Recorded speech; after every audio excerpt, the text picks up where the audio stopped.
How would you like a 15% discount to my daily email, the stack of stuff, the show notes, discounts to the conference, all of that? All you need to do is text the word show to 33777. You'll get the annual subscription with a 15% discount to my daily email. You'll get the stack of stuff, the links to the show notes, discounts to the conference, and so much more. All you have to do is text the word show, SHOW, to 33777. Text show to 33777.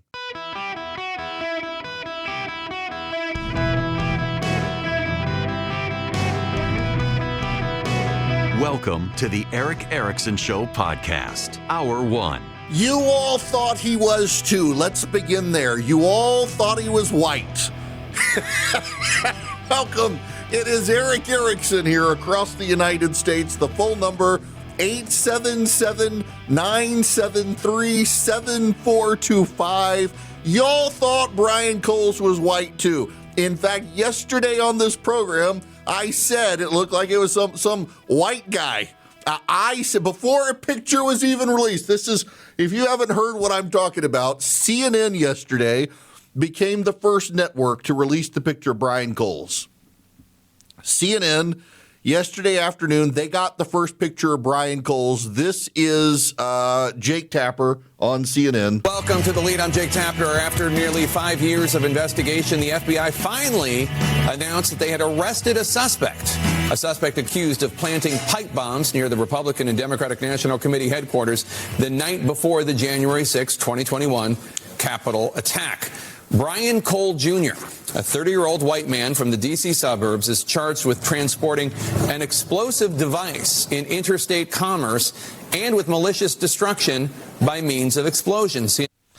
That's Jake Tapper, 30-year-old. You thought he was white, too, and then they reveal the picture, and he's a black guy. You're like, what? Now, listen, everybody's having their fun with Jake, who I know Jake. We have a good relationship. In fact, we were just texting about this before the show started, and he said, thank you for defending me. I said, dude, I said he was a white guy on my radio show yesterday before he had the picture. You didn't see this coming, did you? We got Woodbury, Virginia, which is suburban Virginia, self-described anarchist named Brian. Y'all, when you have Brian, the self-described anarchist from Woodbury, Virginia, the suburbs of D.C., you've got white guy written all over it. Of course, you all thought he was white too. And he planted pipe bombs at the DNC and the RNC. What black guy gets online and learns how to make pipe bombs? That's what the white militias do. My goodness gracious, give Jake Tapper cut him some slack. I did it before Jake did it, and every single one of you heard Brian Coles from Woodbury, Virginia, planted pipe bombs. He's a self-described anarchist. And your only question was, does he have long, shaggy hair, or is he clean-cut white militia? This reminds me, y'all remember the SNL skit with Shane Gillis?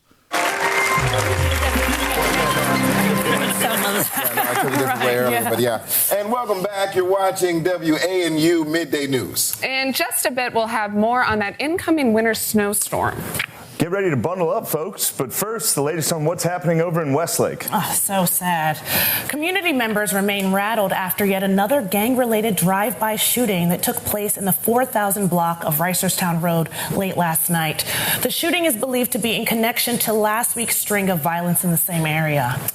After questioning witnesses and reviewing nearby surveillance footage, police have identified the suspects and located the 2018 Dodge Charger used in last night's crime. The suspects are believed to be four white... Yes! No, that's right. I'm sorry, what's going on? Oh, nothing. Yeah, just relieved that the police have white identified the suspects. Exactly. Very white.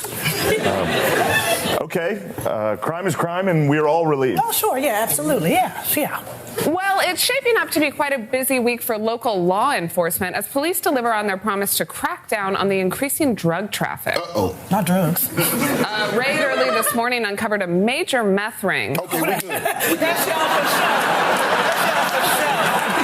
sure. In a quiet suburban neighborhood. Now, you know. Know what? that they ain't one of us, okay? Well, how do you know that? Meth, quiet. Come on now. All right, let's see the picture. Why are you entertaining this stupid game? Because we're down 2-0, Suzanne. You want to lose? It goes on from there. Y'all thought the same thing. White guy anarchist from suburban Virginia. You thought it. You know you did. Jake Tapper's getting dragged for saying what you thought. And all I can say is I said it before him because it's Brian Coles.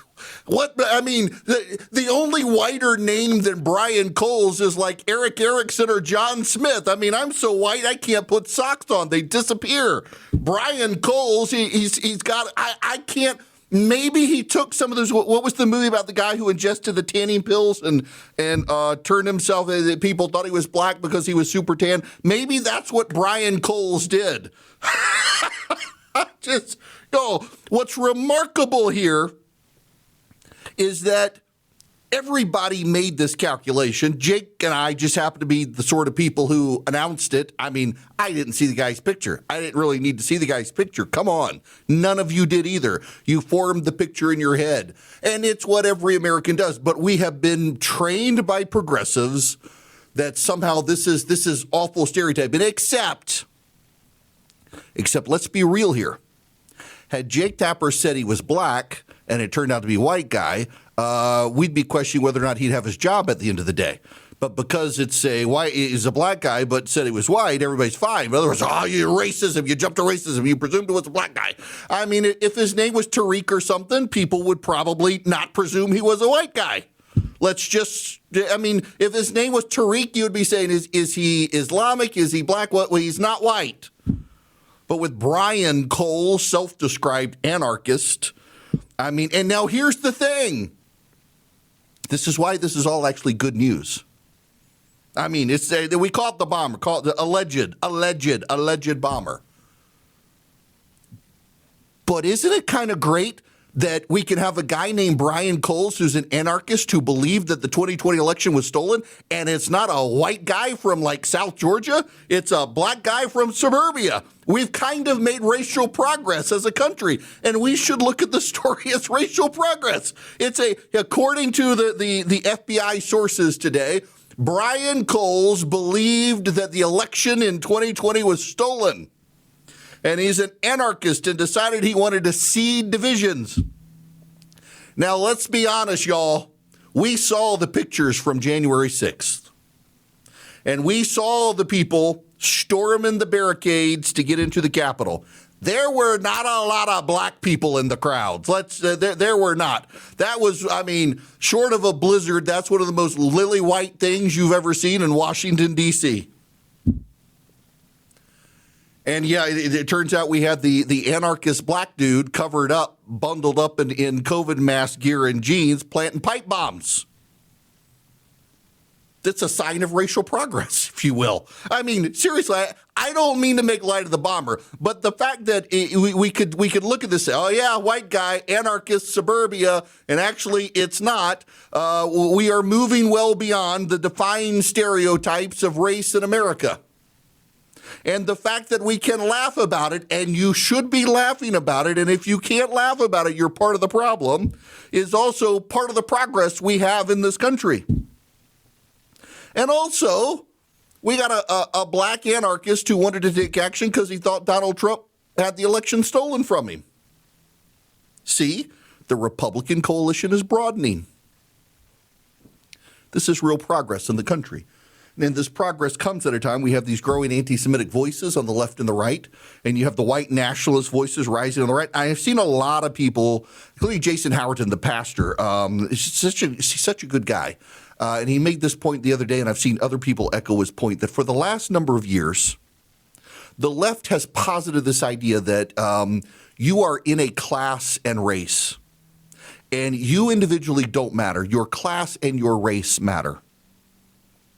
and white people are oppressors and they're bad and they need to be silenced. And along come the Nick Fuenteses of the world and others who are like, no, you people are the bad ones, and we're going to stand up and defend whiteness and white people. And you suddenly have the particularly younger white voices rising to defend the concept of whiteness and making a big thing about being white. And we need this white ethnic state. And they are a reaction to what has been the left's growing voice for the last 50 years about racial divisions in this country and how non-white people are oppressed and white people are bad. When you have a group of progressives who have taken over the academy, who have taken over cultural institutions, who have taken over the media, who have taken over every major cultural institution in the country, and they divide the country up by race, and they say it's white people and all white people are bad, all cops are bad, all white people are problems, well, you're going to provoke a reaction. For every action, there is an equal and opposite reaction. And the Groypers, the neo-Nazis, the rise of the white nationalist voices that you're seeing on the right now are in reaction to the people on the left who've been pushing the 1619 Project and all these other things. And along come Brian Coles, and he defies the racial stereotypes. We should also commend the FBI for their effort on this. The FBI was able to identify this guy. They had no new information. They had no new sources. They just followed the chain of evidence. It is remarkable that the Christopher Wray-led FBI under Joe Biden could not do this. And what is deeply remarkable is there is a growing effort to be dismissive of every aspect of the FBI because Kash Patel and Dan Bongino are in charge now, and it was the Kash Patel, Dan Bongino-led FBI that was able to track this guy down. The Joe Biden Secret Service couldn't identify whose cocaine it was in the White House. Maybe we should let Dan Bongino try to find that person. I bet it's someone Joe Biden pardoned on his way out the door. We are such a more complicated country than race. And yet voices on the left have for a very long time tried to simplify this country into racial terms, and voices on the right have risen to respond. And all I can tell you is you shouldn't get caught up in the madness. There are a lot of idiots out there. You don't have to be one. It's the same reason why, the left now, they want to go after white police officers. They want to go after white people, and yet they're super defensive of the Somali community. You can't say it's all the community. It's just a few bad apples. Well, I would agree with you, except your argument has been premised on racial classes.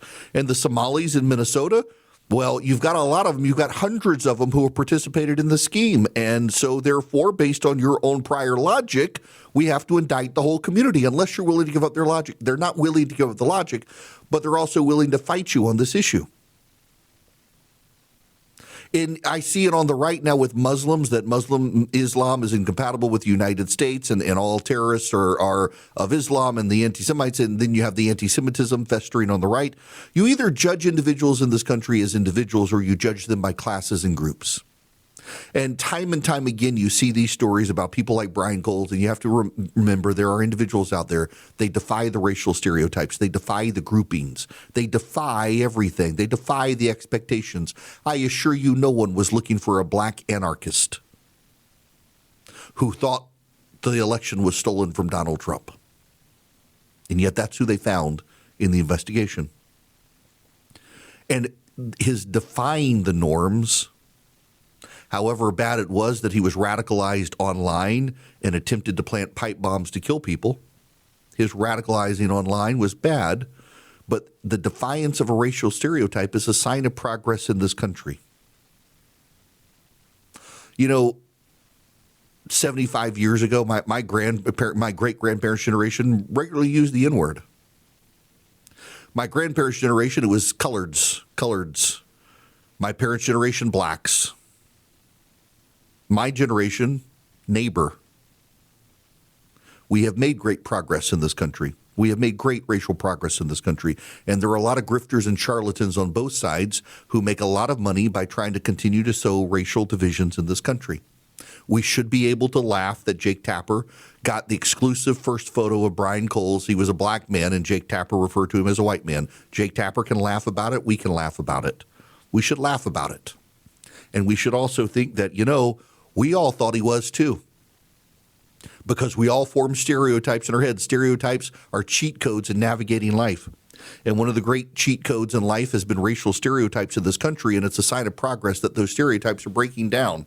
When suburban white guy, self-described anarchist Brian Coles actually turns out to be a black guy from Virginia who thought the election was stolen. Y'all didn't see that coming. Neither did Jake Tapper. Neither did me. We can laugh about it and say, you know what? It's actually a sign of racial progress in the country. Guys, if you struggle to come up with gifts for family members, I got a suggestion for you, the Cove Pure.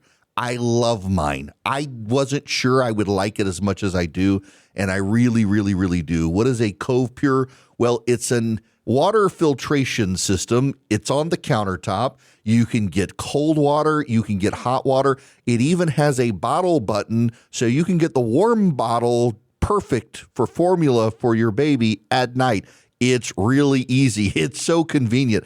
I use it all the time in my office. You will love it.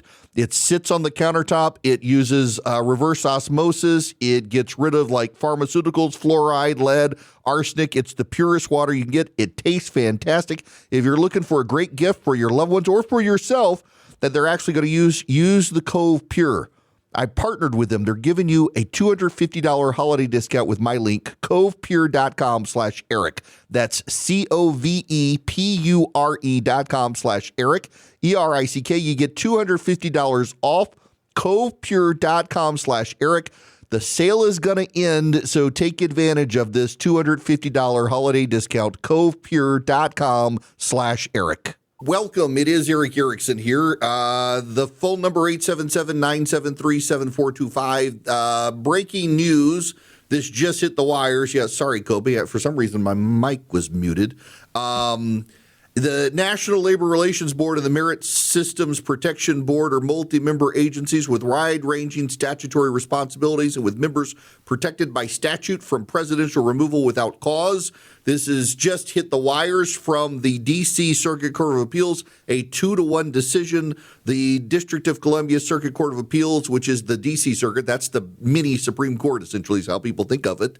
They have ruled that the President of the United States is allowed to fire members of the National Labor Relations Board and the Merit Systems Protection Board for any reason he sees, because they wield so much executive power. They are to be a part of the executive branch. This is a very, very big decision that has just hit the wires. It is a 2-1 decision, 2 Trump appointees and a Biden appointee. The Trump appointees have ruled in favor of Donald Trump's ability to fire the members of the NLRB and the MSPB, and that's going to go to the Supreme Court, and I suspect they will side with the decision, ruling that they are exercise so much executive power they must be considered part of the executive branch.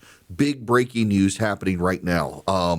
Really big decision out of D.C. Heads are melting down. By the way, I said Woodbury, Virginia. It's Woodbridge, Virginia, where Brian Coles is. Woodbridge, not Woodbury. Thanks for those who corrected me on that. Eden Pure, the Thunderstorm. You can get 3 of them. They fit in most stockings. That's how small they are. You can hold them in your hands. The Eden Pure Thunderstorm. It's an air purifier. You get 3 of them for less than $200. You save $200. You can plug it up with the USB cord, and I've done them, fired it off of my computer before. You can plug them into the wall. Plug them in a car if it's got a USB outlet. Get rid of smoke odors, litter box odors, pet odors, dirty diaper odors, musty odors, kitchen odors, fish odors, you name it. The Eden Pure Thunderstorm. Get 3 of them for less than $200. Save $200. EdenPureDeals.com. The discount code is ERIC3, ERICK3 at EdenPureDeals.com. They not only get rid of dust and pollen, they get rid of 99% of bacteria and viruses. They eliminate all odors. They generate ozone, which kind of operates as odor bleach. Ozone is O3 oxygen with an extra atom of oxygen. It's kind of an unstable atom, and it touches ionized particles of odor and wipes them out, and it just works. It eliminates odors. Any odor, can't stand up to it. EdenPureDeals.com. The discount code is ERIC3, ERICK3 at EdenPureDeals.com. In business, they say you can have better, cheaper, or faster, but you can only pick 2. What if you could have all 3 at the same time? That's exactly what Cohere, Thomson Reuters, and Specialized Bikes have since they've upgraded to the next generation of the cloud. Oracle Cloud Infrastructure. OCI is the blazing fast platform for your infrastructure, database, application development, and AI needs, where you can run any workload in a high availability, consistently high performance environment and spend less than you would with other clouds. How's it faster? OCI's block storage gives you more operations per second. Cheaper? OCI costs up to 50% less for compute, 70% less for storage, and 80% less for networking. Better? In test after test, OCI customers report lower latency and higher bandwidth versus other clouds. This is the cloud built for AI and for all your biggest workloads.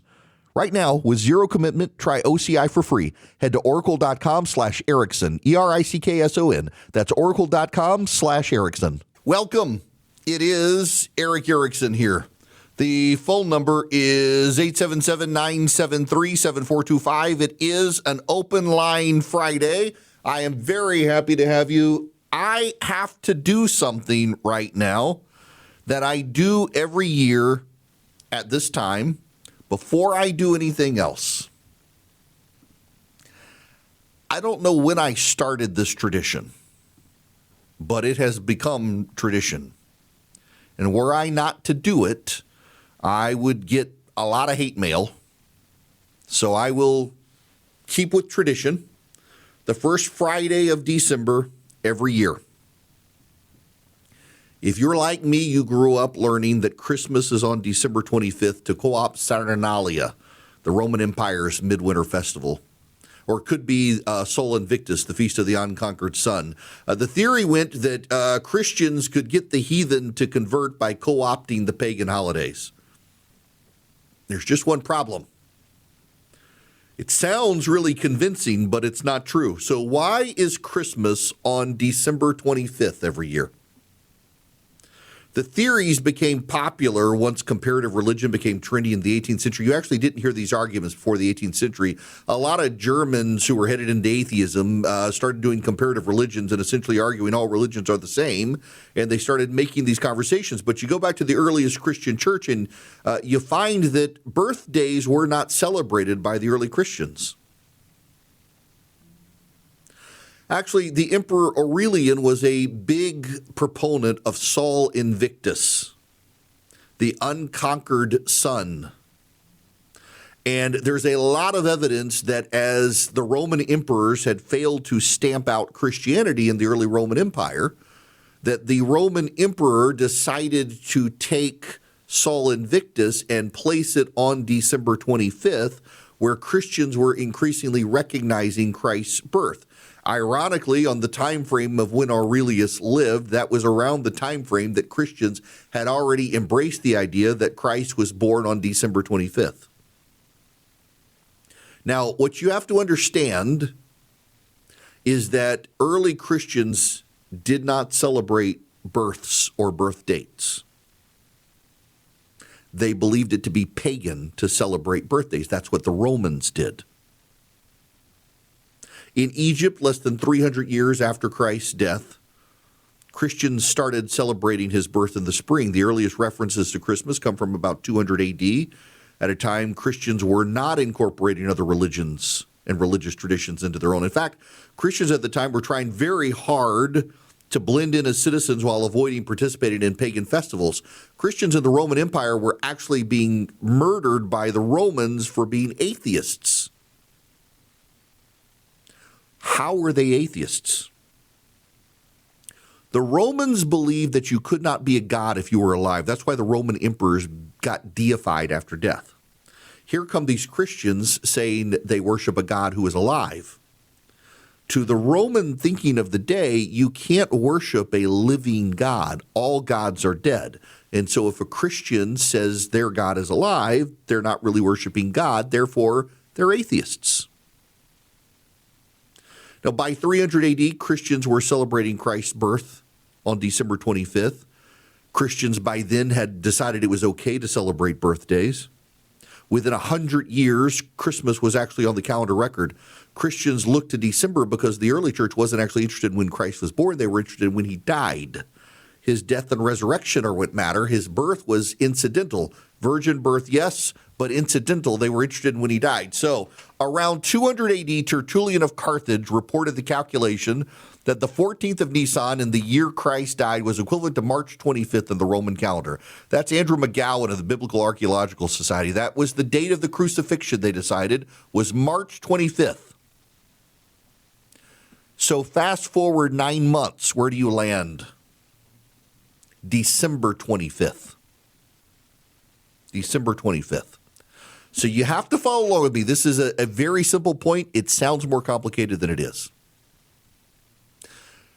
Early church Christians, many of whom converted from Judaism, held to a very common belief at that time that the prophets were conceived on the same date they died. So, if your death was on March 25th, the date of your conception would have been March 25th. That was a well-founded belief at the time. If you were a prophet, not everybody, just prophets. If you were a prophet and you died on March 25th, then that would have been the date of your conception. And they knew at the time the gestation period of a human being was 9 months. So if you died on March 25th, that would have been the date of your conception. Count forward. Where do you land? December 25th. Now, separately from all of this, Luke 1 tells us that Zacharias, John the Baptist's father, was in the priestly division of Abijah. Based on the calculation and the division of the priests in the temple of 70 AD when the temple fell, a lot of early Christian historians believe Zacharias would have been in the temple in late September or early October.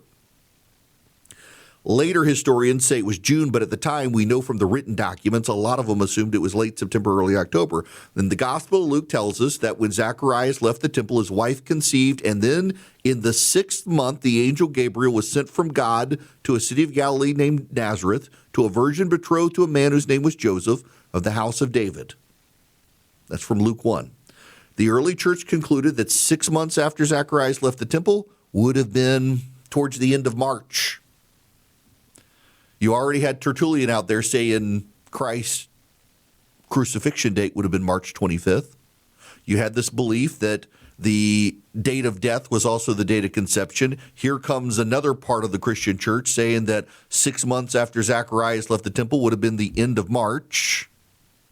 Lo and behold, March 25th was the widely considered date of Christ's crucifixion in the early church. And if that was the case, his birth would have been December 25th. That is why you have Christmas on December 25th. Now, you need to understand this. It's important. A lot of scholars reject setting Christ's birth to Zacharias' temple service because of problems related to when he was really there. Obviously, none of us believe these days that the date of a prophet's death is also the date of their conception. So who knows what day he was born? What matters is that he was born. But we're headed into the Christmas season now. Christmas decorations are up everywhere. Some of them have been up since the day after Halloween. A lot of people want to know why December 25th. And secular society has long maintained it was because of the Feast of Saturnalia, which we actually know the Feast of Saturnalia never in the Roman period fell on December 25th. And then we know Emperor Aurelian set the date of the Sol Invictus feast on December 25th. But the growing body of archaeological evidence is that he did that to try to tell Christians, no, look, we're already worshiping this guy. It's not Jesus. It's the unconquered Son who is nameless. And they overlap. So all I'm saying is that we don't actually know when Jesus of Nazareth was born. But as we head into the Christmas season, you hear people scoffing at Christians as secular media and society does and says, well, you know, those early Christians, they were just trying to co-opt Roman holidays for their own. That's not actually true. At the time, Christians were doing everything possible to avoid co-opting other religions' holidays, and they had set Jesus' birthday to December 25th of their own accord. Now you know, and you're smarter because of it. And I kid you not, had I not, in the third segment of the first hour of this radio program, done that, the amount of hate mail I would get before 1 o'clock. People are like, Erickson, it's tradition. Been doing this since like 2011. So now that you know all of that, we can move on to other things. You needed to know your wild card day. See, you never know what I'm going to talk about. Wild card. We got to move on to other stuff. Before I do, let me get to Ed calling from Oklahoma. Ed, welcome to the show. Eric, good to talk to you. Thanks for taking my call. A couple of days ago, you were talking about AI and you really got into it. And it was interesting, very interesting. And you said that AI tends to, the algorithm take what eventually learn about you and give you answers you want or what you'd like to hear or something like that. And yes, I was watching reels on Facebook last night and came across one, this Christian commentator. He did showed a video of this lady who pushes Islam, and she set up ChatGPT to answer some questions. And she was very specific about the way she told it to answer them very objectively, one-word answers. And she asked these questions in a certain way, and every one of them led you to believe that Islam was the true religion.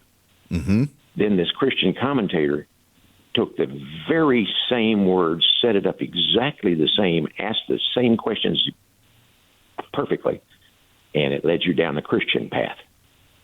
So that goes to what you were saying about ChatGPT is going to ask, or the AI algorithms are going to answer your questions according a lot about what you want. I thought it was so interesting. I saw that just a day or so after you had that commentary of your own. Yeah, look, I'm glad you called in with that, Ed, because I know the video you're talking about, and I don't think people appreciate that that's one of the underlying flaws in the algorithms. And because we're all kind of algorithmically led. You see reels on Instagram and Facebook and the like based on what you and your family are sharing off the same IP addresses. I increasingly, Ed, have this situation. So I'm in a group chat with a couple of buddies of mine. We would all lose our jobs if people saw this group chat. It's one of those great group chats where we find very funny reels that would probably offend half the country, but they're all very funny.